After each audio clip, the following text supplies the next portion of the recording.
ধন্যবাদ। গত কয়েকদিন ধরে বৃষ্টি চলছে বগুড়ায়।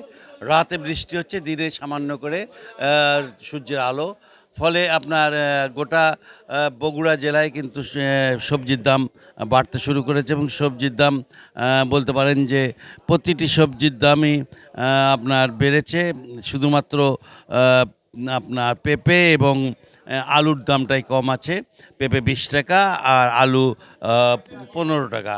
বাকি সবগুলোই ৬০ টাকা কেজি। আর এদিকে কিন্তু বেগুনের দাম গত ২ দিন ধরে দেখতে পাচ্ছি যে ১০০ টাকা কেজি বিক্রি হচ্ছে। তার মানে সব ধরনের সবজির দাম হঠাৎ করে বেড়ে যাওয়ায় মানুষের কিন্তু আজকে যে শুক্রবার, আজ শুক্রবারের দিনেও কিন্তু বাজারে প্রচুর লোক আসবে এবং এই যে আমরা দেখতে পাচ্ছি যে মানুষ কিন্তু যতটুকু প্রয়োজন তার চেয়ে অনেক কম কিনছে। কারণ দামটা হাতের নাগালে বাইরে চলে গেছে।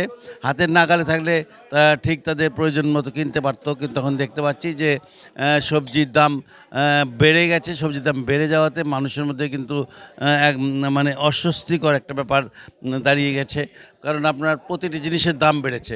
প্রতিটি জিনিসের দাম বাড়ার পাশাপাশি যদি সবজির দামও বাড়ে, তাহলে পরে মানুষ তার মানে ক্রয় ক্ষমতার বাইরে চলে যাচ্ছে এসব। এই কারণে কিন্তু আমরা দেখতে পাচ্ছি বগুড়ার বাজারে লোকসংখ্যা অনেকটাই কম। আজকে যদিও শুক্রবার, আজকে ভিড় হওয়ার কথা প্রচুর, কিন্তু সেই অনুপাতে আমরা ভিড় দেখতে পাচ্ছি না। তবে মনে হয় যে আপনার হলো তরকারির বাজার ২-৪ দিনের মধ্যে কমবে না, আরও বাড়বে। কারণ আমরা কয়েকদিন আগেই আপনার হলো জমিতে গিয়েছিলাম এবং সেখানে দেখেছি যে পানি জমে আছে। পানি জমে থাকার ফলে কিন্তু সবজির গাছগুলো মরে যাচ্ছে। সবজি গাছ মরে গেলে সবজির দাম বাড়তেই থাকবে। বগুড়া থেকে মোটামুটি এই ছিল আমার কাছে সর্বশেষ।